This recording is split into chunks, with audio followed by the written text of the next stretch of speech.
Good morning guys. आप लोग कैसे हैं? आप लोग प्लीज घर पे बैठे रहिए, सुरक्षित रहिए और प्लीज आप लोग क्या कीजिए, पूरा वीडियो देखिए, वीडियो को लाइक कीजिए। कहीं पे डाउट्स हो तो आप मुझसे पूछ सकते हैं, ताकि अगर आप पूरा वीडियो देखिएगा तो मुझे पता चलेगा कि आप लोग को वीडियो समझ में आ रहा है कि नहीं आ रहा है। ओके गाइज, और जो भी आपको दिक्कत होता है या प्रॉब्लम होता है आप मुझे कमेंट बॉक्स में बता सकते हैं, फोन करके बता सकते हैं, लेकिन प्लीज आप लोग ग्रुप पे मैसेज नहीं कीजिएगा। ओके, तो चलिए, जैसा कि मैंने आपको ऑलरेडी 2 चैप्टर का शॉर्टकट फॉर्मूले वगैरह, शॉर्टकट्स मेथड वगैरह मैं ऑलरेडी आपको बता चुका हूँ, क्विक रीजन करवा चुका हूँ। एक आपको करवाया सीक्वेंस एंड सीरीज, दूसरा करवाया मैंने आपको line and plane. Okay guys, तो चलिए अब हम देखेंगे कॉम्प्लेक्स नंबर का short revision for the JEE 2020। Okay guys, तो आप लोग घर पे बैठ के अच्छे तरह से पेन पेंसिल निकाल लीजिए और अच्छे तरह से आप इसको पॉइंट टू पॉइंट नोट करके आप एक नोटबुक तैयार कर लीजिए और आप इसके ऊपर जो भी क्वेश्चन आपको मिलते हैं, असाइनमेंट मिलते हैं, डीपीपीएस मिलते हैं, उसको आप प्लीज सॉल्व कीजिए। ओके गाइस, तो देखिए यहाँ पे हम आपको करवाने जा रहे हैं कॉम्प्लेक्स नंबर का short revision JEE mains 2020। Okay guys, तो देखिए सबसे पहले हम बात करेंगे कॉम्प्लेक्स नंबर होता क्या है।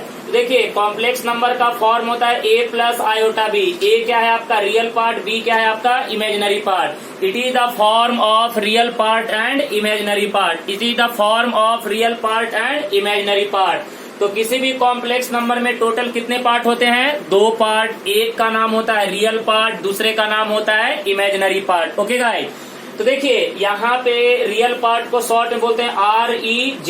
रियल पार्ट आपका कौन है? A। Imaginary part of Z B। Okay guys, अब देखिए यहाँ पे ये जो आयोटा है इसको पढ़ते हैं iota. This is called imaginary number, this is called imaginary number. और ये आयोटा होता है under root of -1, under root of -1।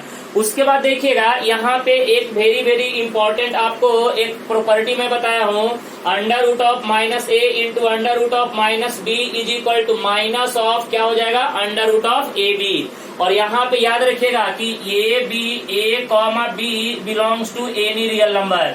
ये आपका कोई भी रियल नंबर है। ओके गाइस, अब देखिए इसके बाद आपको मैं यहाँ बताने जा रहा हूँ इंटीग्रल पावर ऑफ आयोटा। क्या बताने जा रहा हूँ? इंटीग्रल पावर ऑफ आयोटा, यानी आयोटा के पावर में इंटीजर। ओके गाइस, अब देखिए यहाँ पे आयोटा का वैल्यू कितना होता है? Under root of -1। Iota square का वैल्यू कितना होता है? -1। आयोटा क्यूब का वैल्यू कितना होता है? Minus iota. Iota raise to the power 4 का वैल्यू कितना होता है? 1। अब देखिए आपके माइंड में एक बड़ा ही जबरदस्त सवाल चल रहा होगा। ओके गाइस, सवाल ये चल रहा होगा कि सर अगर आयोटा के पावर में बहुत बड़ा इंटीजर आ जाए, जैसे 1000 आ जाए, 2000 आ जाए, 3000 आ जाए, तो क्या करने का? तो एक बात आप यहाँ पे लिख लीजिएगा, आयोटा के पावर में 4n, यानी आयोटा के पावर में अगर 4 का मल्टीपल आता है तो उसका वैल्यू आंख बंद करके क्या लिखेगा? 1 के बराबर। क्या लिखेगा? 1 के बराबर। ओके गाइस, और एक बात और याद रखिए, अगर आयोटा के पावर में n है तो ये n इज इंटीजर। ये n आपका क्या है? इंटीजर है। समझिएगा, n आपका क्या है? इंटीजर। तो इस इंटीजर को कितना से डिवाइड करने का? 4 से। इस इंटीजर को कितना से डिवाइड करने का? 4 से। ध्यान रखिएगा, आयोटा के पावर में जो इंटीजर आता है उसको कितना से डिवाइड करने का? 4 से। समझ रहे बात है? 4 से डिवाइड करने के बाद देखने का रिमाइंडर कितना आ रहा है। जितना रिमाइंडर आएगा उस रिमाइंडर को यहाँ पुट कर दीजिएगा आयोटा के पावर में, तो ये आपका क्या हो जाएगा? आंसर हो जाएगा। क्लियर आपको?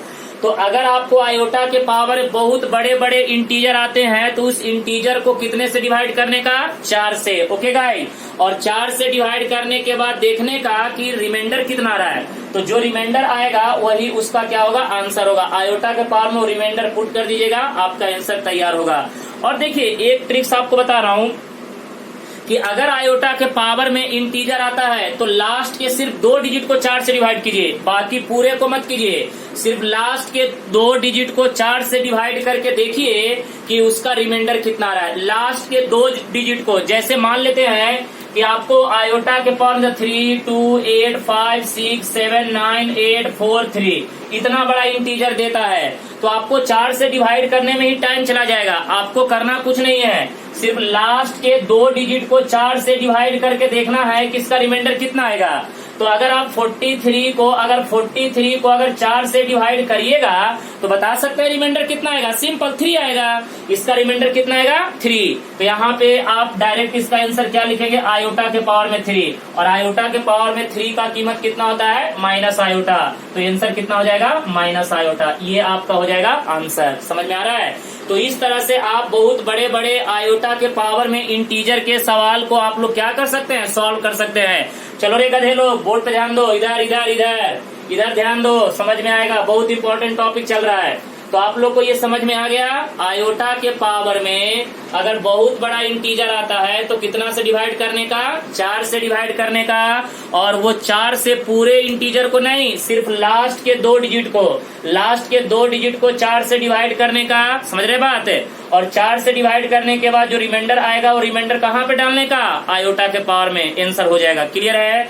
तो देखते जाइएगा ध्यान से। मैं एक एक पॉइंट आपको एकदम स्टार्टिंग से क्लियर कर देता हूँ, सुनिए। अब देखिए, इस बार भी और पिछले बार भी एक सवाल पूछा था कि कोई भी कॉम्प्लेक्स नंबर प्योरली रियल कब होता है, कोई भी कॉम्प्लेक्स नंबर प्योरली इमेजिनरी कब होता है। तो देखिए, कहता क्या है कि Z is purely real. Purely real कहने का मतलब उस कॉम्प्लेक्स नंबर के अंदर में इमेजिनरी पार्ट क्या होना चाहिए, 0 होना चाहिए। तो यहाँ पे देखिए, जेड इज प्योरली रियल। कोई भी कॉम्प्लेक्स नंबर प्योरली रियल तभी होगा जब उस कॉम्प्लेक्स नंबर का इमेजिनरी पार्ट क्या होगा, 0 के बराबर। क्लियर है। अगर कोई भी कॉम्प्लेक्स नंबर प्योरली इमेजिनरी कब होगा, जब उस कॉम्प्लेक्स नंबर का रियल पार्ट किसके बराबर होगा, 0 के बराबर। Okay guys. तो ये 2 पॉइंट वेरी वेरी इंपॉर्टेंट, अच्छे तरह से रिमेम्बर करके रखिएगा। समझ में आ रहा है। अब देखिए, equality of 2 complex number, 2 complex number आपस में बराबर कब होते हैं। तो कहता क्या है कि 2 कॉम्प्लेक्स नंबर को आपस में बराबर होने के लिए टोटल 2 कंडीशन है। पहला कंडीशन क्या है, real part of first complex number is equal to real part of second complex number. यानी पहला कॉम्प्लेक्स नंबर का रियल पार्ट दूसरे कॉम्प्लेक्स नंबर के रियल पार्ट के साथ क्या होना चाहिए, इक्वल होना चाहिए। दूसरा कंडीशन, पहला कॉम्प्लेक्स नंबर का इमेजिनरी पार्ट दूसरे कॉम्प्लेक्स नंबर के इमेजिनरी पार्ट के साथ क्या होना चाहिए, इक्वल होना चाहिए। क्लियर है गाइस। अब आइए तीसरा हम बात करेंगे एडेटिव इनवर्स। देखिए, कभी कभी आपको जेई वगैरह में पूछ देता है कि find the additive inverse of this complex number. Okay, तो देखिए यहाँ पे ध्यान रखिएगा, z plus minus of Z is equal to क्या होना चाहिए, 0। तो देखिए, ये जो माइनस जेड है this is called additive inverse. Okay, तो z plus of minus z is equal to 0। Okay, उसके बाद आता है मल्टीप्लीकेटिव इनवर्स। मल्टीप्लीकेटिव इनवर्स देखिए, तो z into z 1 is equal to 1 या z 1 into z is equal to किसके बराबर, 1 के बराबर। तो ये दोनों पॉइंट जरा अच्छे तरह से क्या रखिएगा, रिमेम्बर रखिएगा। तो ये आपका एडेटिव इनवर्स हो गया, ये आपका मल्टीप्लीकेटिव इनवर्स हो गया। तो ये 2 पॉइंट आप अच्छे तरह से रिमेम्बर रखिएगा। तो आपका एडेटिव इनवर्स और मल्टीप्लीकेटिव इनवर्स का सवाल आपसे छूटने वाला नहीं है। चलो गाइस, तो यहाँ तक तो बात हमारा क्लियर हो गया। अब चलिए थोड़ा सा आगे बढ़ते हैं, देखते हैं नेक्स्ट पॉइंट क्या बोलता है।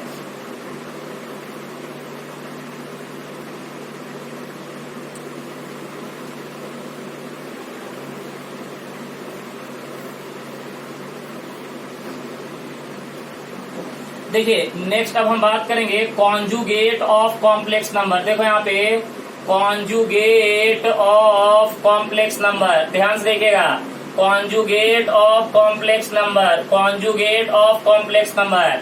देखिए, अगर z is equal to x plus iota y एक कॉम्प्लेक्स नंबर लेते हैं तो गाइस बोर्ड पे ध्यान दीजिएगा, z bar is equal to क्या हो जाएगा, x minus iota y. Okay, तो जेड का कॉन्जुगेट क्या होता है, जेड बार, यानी एक्स प्लस आयोटा वाई का कॉन्जुगेट कितना हो जाएगा, x minus iota y. Okay guys, चलिए नेक्स्ट अब हम बात करेंगे मॉडुलस। देखो यहाँ पे modulus of a complex number, modulus of a complex number, modulus of a complex number. तो देखो यहाँ पे जेड का मॉड, सॉरी यहाँ पे देखिए, अगर कोई भी complex number z is equal to x plus iota Y है तो इसका मॉड जेड क्या हो जाएगा, अंडर रूट ऑफ, देखो guys, under root of x square plus क्या होगा, वाई स्क्वायर। यानी mod Z is equal to, इसको बोलते हैं स्क्वायर रूट ऑफ, बोलो ना, रियल पार्ट ऑफ जेड का होल स्क्वायर प्लस, बोलो यहाँ पे क्या होगा, इमेजिनरी पार्ट ऑफ जेड का क्या हो जाएगा, होल स्क्वायर।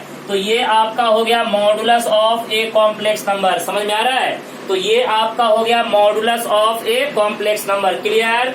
अब देखिए इसके बाद मैं आपको बताने जा रहा हूँ एम्पलीट्यूड और आर्ग्यूमेंट। बरोबर है ना, कि किसी भी कॉम्प्लेक्स नंबर का एम्पलीट्यूड और आर्गुमेंट आप कैसे निकालिएगा। ओके गाइस, तो चलिए नेक्स्ट पॉइंट अब हम डिस्कशन करेंगे। ध्यान दीजिएगा, अच्छे तरह से मैं आपको शॉर्ट रिवीजन करवा दे रहा हूँ, ध्यान से समझते चलिएगा। अब हम बात करेंगे आर्ग्यूमेंट, बहस करना। देखिए यहाँ पे आर्ग्यूमेंट और amplitude of a complex number. Okay guys, जरा बोर्ड पे ध्यान दीजिएगा। यहाँ पे देखिए आर्ग्यूमेंट, तो आर्ग्यूमेंट को लिखते हैं ARG, आर्ग्यूमेंट ऑफ कॉम्प्लेक्स है, या फिर एम्पलीट्यूड ऑफ कॉम्प्लेक्स। ये होता है guys tan inverse imaginary part of Z divided by real part of z. यानी इसको हम बोलते हैं, यहाँ पे देखिए tan इनवर्स ऑफ, बोर्ड पे ध्यान दीजिएगा, y अपॉन में क्या बोलते हैं, x है। तो गाइस ये देखिए argument of Z is equal to amplitude of z, right ना। इसी को हम क्या बोलते हैं, एम्पलीट्यूड ऑफ जेड यानी थीटा। तो देखिए ये जो आर्गुमेंट और एम्पलीट्यूड जो निकल के आया वो कहाँ पे निकल के आया, फर्स्ट क्वाड्रेंट में। कहाँ पे गाइस, फर्स्ट क्वाड्रेंट में। ध्यान दीजिएगा, ये जो है आपका कौन से क्वाड्रेंट में, फर्स्ट क्वाड्रेंट में। फर्स्ट क्वाड्रेंट कहने का मतलब क्या, y पॉजिटिव x पॉजिटिव, यही ना। अरे x और y दोनों पॉजिटिव, यानी उस कॉम्प्लेक्स नंबर का रियल पार्ट भी पॉजिटिव और इमेजिनरी पार्ट भी पॉजिटिव। अब देखिए अगर आपको सेकंड क्वाड्रेंट या थर्ड क्वाड्रेंट में निकालना है, तो देखिए फर्स्ट क्वाड्रेंट में एम्पलीट्यूड और आर्गुमेंट क्या होता है, वो थीटा के बराबर होता है। थीटा ये लिखेगा, आर्गुमेंट ऑफ जेड यानी थीटा, इसका मतलब क्या हो जाएगा, tan inverse of y upon x है। गाइस सेकेंड क्वाड्रेंट में आर्ग्यूमेंट ऑफ जेड पता है क्या होता है, ये होता है पाई माइनस थीटा, यानी इसको ऐसे बोलते हैं pi minus tan inverse of, बोलिए ना, y अपॉन x है। थर्ड क्वाड्रेंट में आर्ग्यूमेंट ऑफ जेड जो होता है ये होता है माइनस पाई प्लस थीटा, यानी minus pi plus tan inverse of कितना हो जाएगा, ये हो जाएगा y अपॉन x है। और गाइस फोर्थ क्वाड्रेंट में आर्गुमेंट ऑफ जेड जो होता है वो होता है माइनस थीटा, और यहाँ पे देखिए माइनस tan इनवर्स ऑफ क्या बोलेंगे, y अपॉन x है। ओके गाइस, कोई दिक्कत नहीं। अब देखिए यहाँ पे कभी कभी आपसे एक सवाल पूछता है कि प्रिंसिपल आर्गुमेंट बताइए, प्रिंसिपल आर्गुमेंट। तो देखिए प्रिंसिपल आर्गुमेंट का मतलब होता है कि आपका जो थीटा जो है माइनस पाई और पाई के बीच में लाई करेगा, समझ रहे बात। तो ये आपका क्या हो गया गाइस, प्रिंसिपल आर्गुमेंट। ये आपका हो गया प्रिंसिपल आर्गुमेंट, देखिए ध्यान से, ये आपका हो गया प्रिंसिपल आर्गुमेंट। समझ रहे बात कि किसी भी कॉम्प्लेक्स नंबर का आर्गुमेंट निकालना है और उसमें भी मेंशन कर दिया प्रिंसिपल आर्गुमेंट, तो प्रिंसिपल आर्गुमेंट हमेशा माइनस पाई और पाई के बीच में ही होना चाहिए, इससे छोटा नहीं होना चाहिए, इससे बड़ा नहीं होना चाहिए। तो प्रिंसिपल आर्गुमेंट हमेशा किसके किसके बीच में लाई करता है, माइनस पाई और पाई के बीच में। ओके गाइस, तो देखिए ये आपका हो गया एम्पलीट्यूड और argument of a complex number, right. चलिए बोर्ड पे ध्यान दीजिएगा। अब हम बात करेंगे reciprocal of a complex number. Okay guys, board पे ध्यान दीजिएगा। इसके बाद देखिए अब हम बात करेंगे reciprocal of a complex number, reciprocal of a complex number. देखो यहाँ पे ये देखो z is equal to x plus iota y, तो इसका देखिए z bar is equal to कितना हो जाएगा, x माइनस आयोटा वाई। ये बताओ mod z is equal to क्या हो जाएगा, under root x square plus y square. तो गाइज आपको पता है 1 by z is equal to ये होता है z bar upon mod z का होल स्क्वायर। ओके गाइज, यानी कहने का मतलब कि x minus iota y upon में क्या हो जाएगा, x square plus y square. This is called reciprocal of the complex number. Clear है, तो ये कॉम्प्लेक्स नंबर का क्या हो जाएगा, रेसिप्रोकल। ओके, तो ध्यान से देख लीजिएगा, रेसिप्रोकल किसी भी कॉम्प्लेक्स नंबर का अगर आपको रेसिप्रोकल निकालना है तो आप ये फार्मूला यूज कर सकते हैं। तो 1 by z is equal to z bar upon mod z का whole square, z bar upon mod z का होल स्क्वायर। क्लियर है, कोई दिक्कत नहीं। चलिए अब हम बात करेंगे नेक्स्ट टॉपिक। ध्यान देते जाइएगा टॉपिक वाइज, जहां पे दिक्कत हो पूछते जाइएगा। अब देखिए नेक्स्ट टॉपिक की अब हम बात करने जा रहे हैं। देखिएगा ध्यान से, यहाँ तक तो आप लोग को कोई डाउट्स नहीं है, क्लियर अच्छे तरह से, कोई प्रॉब्लम नहीं है, गुड। अब देखिए इसके बाद हम बात करेंगे प्रॉपर्टीज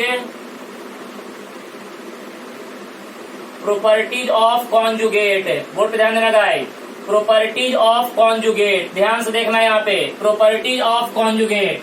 यहाँ पे देखो पहला प्रॉपर्टी, जेड बार का बार जो होता है वो किसके बराबर होता है, जेड के बराबर। ओके, जेड बार का बार किसके बराबर, जेड के बराबर।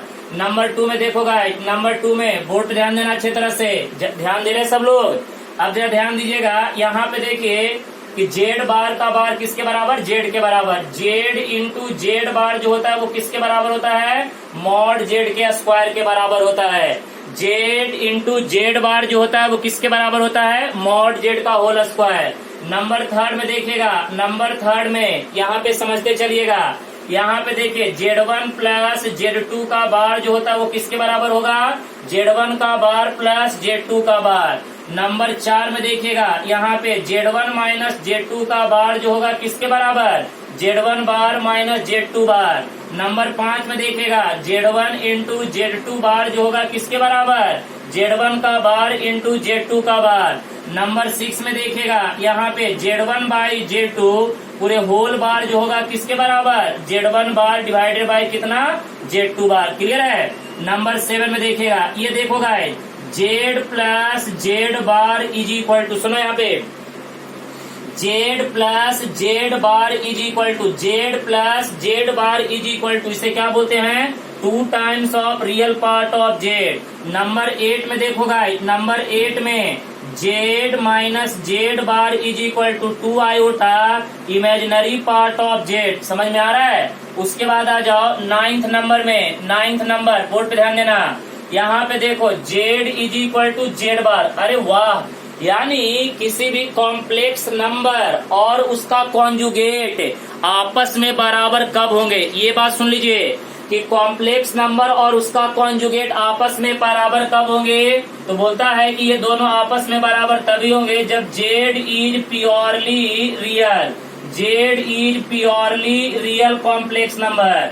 नंबर 10 में देखो guys, z plus z bar is equal to 0, यानी z plus z bar is equal to 0 तभी पॉसिबल है z is purely imaginary, z is purely imaginary, z is purely imaginary.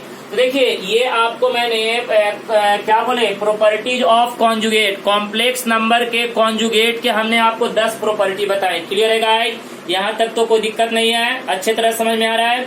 चलिए, तो ये प्रॉपर्टीज भी मैंने आपको पढ़ा दिया। अब आइए प्रॉपर्टीज ऑफ मॉडुलस। अब देखिए नेक्स्ट प्रॉपर्टी,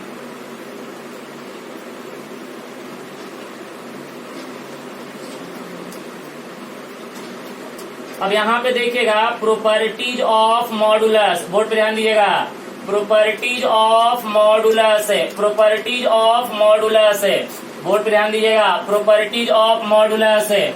सबसे पहले यहाँ पे देखो, मॉड जेड का वैल्यू अगर 0 के बराबर है then implies imaginary part of Z is equal to real part of Z का वैल्यू क्या होना चाहिए, 0 के बराबर। कोई भी कॉम्प्लेक्स नंबर का मॉडुलस 0 तभी होगा जब उस कॉम्प्लेक्स नंबर का रियल पार्ट और इमेजिनरी पार्ट दोनों के दोनों क्या होने चाहिए, 0 होने चाहिए। ये बात दिमाग में सेट कर लीजिए। अब आइए नंबर 2 में, ये सब प्रॉपर्टी जेई के लिए वेरी वेरी इंपॉर्टेंट।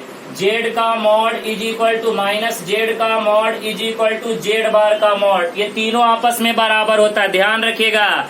जेड का mod is equal to minus z का mod is equal to z bar का मॉड, ये गाइस तीनों का तीनों मॉडुलस जो होता है क्या होता है, बिल्कुल बराबर होता है, सेम होता है। अब देखिए नंबर 3 में बात करेंगे। नंबर 3 में ध्यान से देखिएगा, नंबर 3 की अगर हम बात करें यहाँ पे तो सुनिए, किसी भी कॉम्प्लेक्स नंबर का रियल पार्ट जो होता है वो हमेशा माइनस ऑफ मॉड जेड से लेकर प्लस ऑफ मॉड जेड के बीच में लाई करता है। या फिर उसका इमेजिनरी पार्ट ऑफ जेड जो होता है वो हमेशा माइनस ऑफ मॉड जेड से लेकर प्लस ऑफ मॉड जेड के बीच में लाई करता है। क्लियर ये बात? अब आइए नंबर 4 में बात करेंगे। नंबर 4 में सुनिए, Z1 इंटू Z2 का मॉड जो होगा ये होता है Z1 का मॉड इंटू Z2 का मॉड। Right guys? नंबर 5 में आ जाइए, Z1 into Z2 into Z3, तो यहाँ पे भी सेपरेट करेंगे, Z1 का मॉड, Z2 का मॉड, Z3 का मॉड। उसके बाद नंबर 6 में देखिएगा यहाँ पे Z1 into Z2 into Z3 up to सोन Zn का मॉड क्या हो जाएगा, Z1 का मॉड, Z2 का मॉड, Z3 का मॉड अप टू सोन Zn का मॉड। ओके गाइस, चलिए ये हो गया नंबर 6 में। अब आ जाइए नंबर 7 में बात करेंगे। नंबर 7 बोर्ड पे ध्यान दीजिएगा, वेरी वेरी इंपॉर्टेंट। नंबर 7 में अगर हम बात करें तो यहाँ देखिएगा Z1 प्लस Z2 के मॉड का square is equal to Z1 के मॉड का स्क्वायर प्लस Z2 के मॉड का square plus 2 times of real part of Z1 into Z2 bar. Okay guys, चलिए नंबर 8 देखेंगे। तो यहाँ देखिए 7 तक हो गया, अब 8 इधर देखेंगे।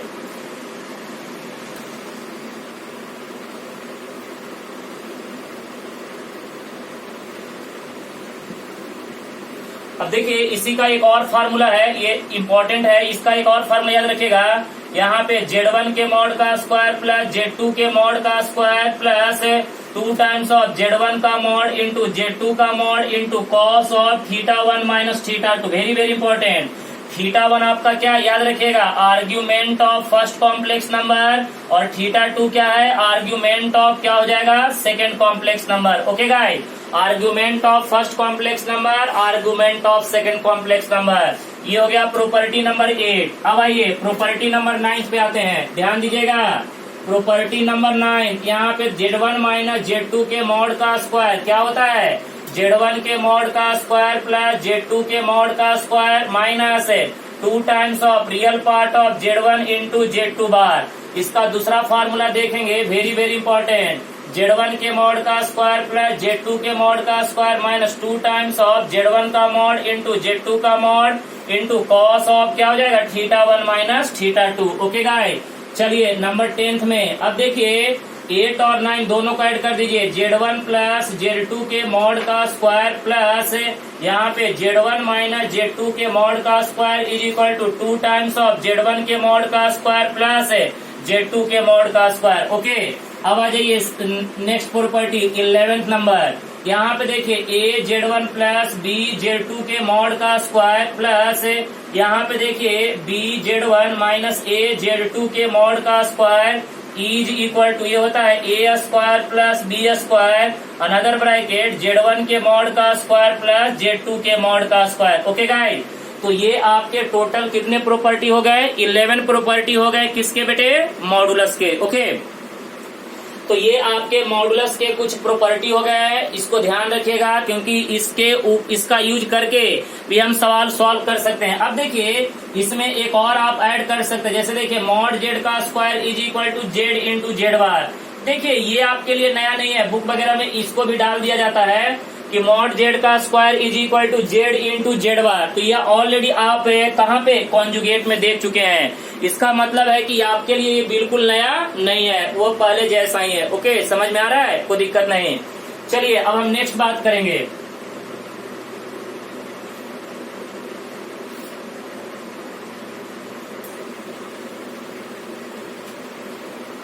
चलिए अब हम देखेंगे square root of a complex number. Square root of a complex number, square root of a complex number. Okay guys, square root of a complex number. जैसे देखिए अभी तक आप रियल नंबर का स्क्वायर रूट निकालते थे, अब आपको मैं बताने जा रहा हूं कि कॉम्प्लेक्स नंबर का स्क्वायर रूट कैसे निकालिएगा। कॉम्प्लेक्स नंबर का स्क्वायर रूट कैसे निकालिएगा, तो देखिए कॉम्प्लेक्स नंबर का स्क्वायर रूट कैसे निकालेंगे। जैसे z is equal to x plus iota Y है, तो देखिए ये आपका रियल पार्ट, इमेजिनरी पार्ट। तो बताइएगा real part of z is equal to x है, imaginary part of z is equal to y. Guys board पे ध्यान दिएगा, mod z is equal to कितना हो जाएगा, अंडर रूट ऑफ, बोलो ना, x square plus y square. देखिए यहाँ पे इसके दो फॉर्मूले हैं। किसी भी कॉम्प्लेक्स नंबर का स्क्वायर रूट निकालने के लिए दो मेथड हैं, दो फॉर्मूले हैं। इसको अच्छे तरह से आपको क्या करने हैं, रिमेम्बर करने हैं। तो गाय ये देखिएगा, mod Z is equal to formula क्या है, प्लस माइनस, देखिए ध्यान से, अंडर रूट ऑफ, ये देखिएगा mod Z plus real part of Z divided by 2 plus iota times of under root of mod Z minus real part of Z divided by 2।